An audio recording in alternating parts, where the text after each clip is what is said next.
I've mentioned before Matthew Kelly's book, The Greatest Lie in the History of Christianity. Well, what is the greatest lie in the history of Christianity? That becoming a saint is impossible. And when a goal seems to be out of our reach, we just kind of give up. We don't even pursue it. Well, on this Feast of All Saints, we remember first and foremost the universal call to holiness. We are all called to be saints, and becoming holy is possible. Perhaps the most striking feature in our church is the mural of all the saints behind the altar. And did you know that you and I are in the mural? If you look closely on the left side, there is a man and a woman dressed in white. And that's meant to represent you and me. We are all called to be saints and to take our place on the mural, to take our place in the communion of saints. Well, how do we do it? How do we become holy? I want to share with you just one person's journey to holiness. He's actually being considered to be a canonized saint. And I want to share with you his insights on what it means to be holy. His name is Father Walter Ciszek. He was arrested by the KGB in 1939 and brought to a Russian prison. And now this is how he describes his incarceration. He was accused of being a Vatican spy. He says the physical conditions were inhuman. The cells were so badly overcrowded, there was scarcely room to move.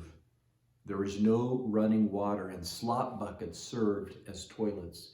The windows had these metal shutters over them so little light came into the prison and little fresh air. We were filthy, he said. We had no such thing as a change of clothes. We slept on the unwashed floors with insects crawling all over us. The air was always foul, and you could not get the reek of that nauseating stench out of your nostrils. It was all so degrading, so humiliating, that some of the men just ceased to think of themselves as men. Well, from that prison, he was brought to Moscow to Lubyanka prison. And it was there that he spent 5 years in solitary confinement. He was placed in this just whitewashed cell. He had a metal bed, but he was only allowed to lay on the bed for a certain number of hours a day to sleep. The rest of the time, he had to stand or pace around in his cell. He said, over time, the silence itself became terrifying. The guards would wear cloth over the boots so you couldn't even hear the sound of the guards in the hallways.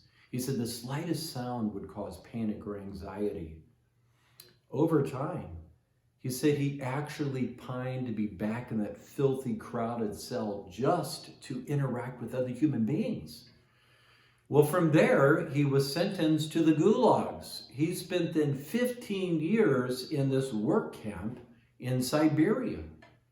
And it was there that he endured terrible physical suffering. The rations that they gave them were so meager they could hardly sustain life. And the bitter cold, the whipping winds of Siberia. He said the barracks were barely kept the winds out. They were always cold. And they had to work, backbreaking labor, 15 hours a day shoveling coal.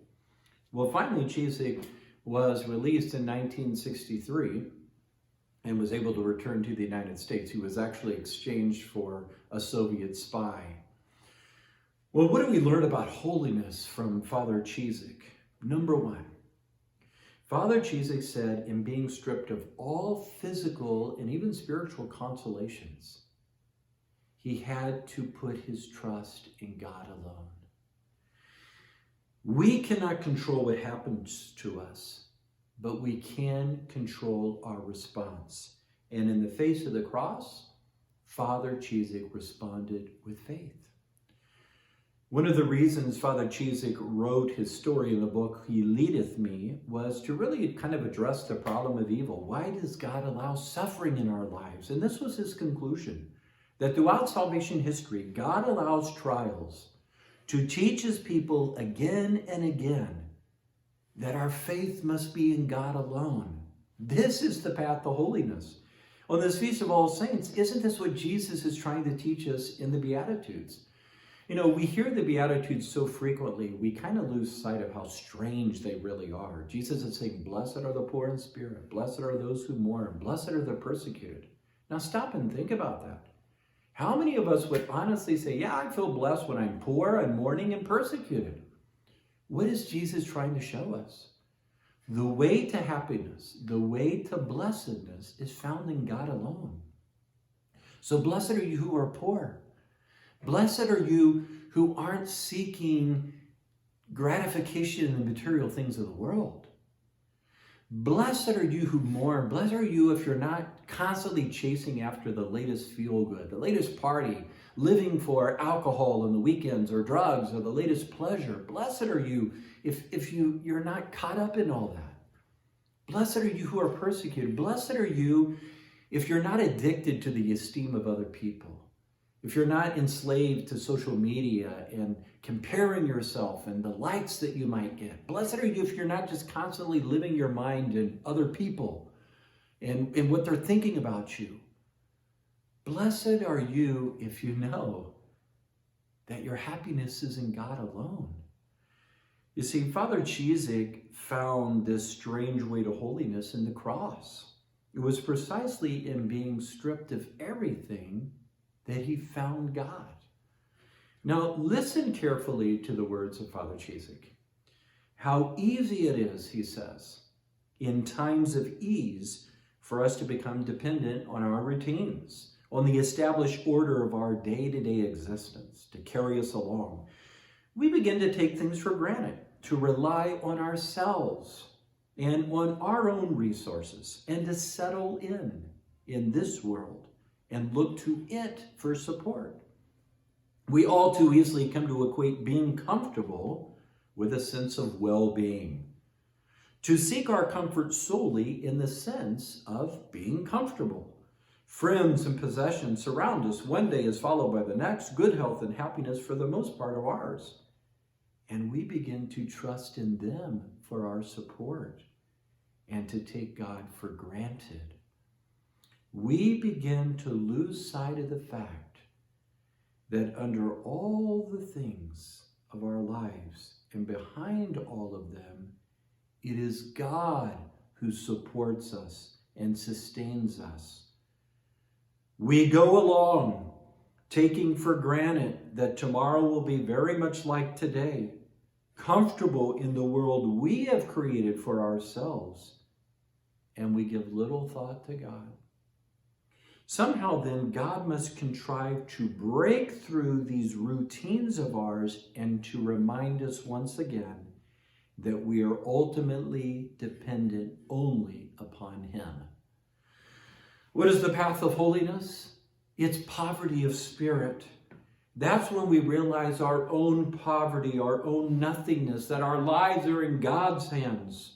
It is God who saves us. Did you notice that in the first reading from the book of Revelation, all the saints are crying out, salvation is from our God. A seminary professor told us over and over, holiness has more to do with God than it does ourselves. We cannot perfect ourselves. Only God can save us. We are called then to surrender to God, to put our trust in Him alone, not ourselves or in the things of the world. So in the midst of our failed plans, in the midst of failed and broken relationships, in the midst of our sickness and imperfect health, God is giving us over and over the opportunity to respond in faith. Lord, I trust in you. Your will be done. All things are working for my good. My life is in your hands. How did Father Cizik do it? He relied on God alone. He prayed in that solitary confinement cell in Lubyanka. That prison cell became his monastic cell. In the midst of his hunger, he said, I learned to stop asking for more bread for myself and instead to offer up my sufferings. The pains of hunger I felt, he said, I offered for those who are suffering far more than I was. Thy will be done. That was the key. Were there times that Father Cizik felt self-pity or that he couldn't go on? Absolutely. But you know what he said he learned from those things? He said our tendency is to focus too much on ourselves. And when we do that, we tend to forget about God and His will and His providence. This is the key to holiness. Keep our focus on God. If you look closely at the mural of the saints here at St. Michael, all the saints, they're not focusing on themselves or each other. All of them are looking at Jesus. This is the key to holiness. This is poverty of spirit. Focus on the Lord and put your trust in Him alone.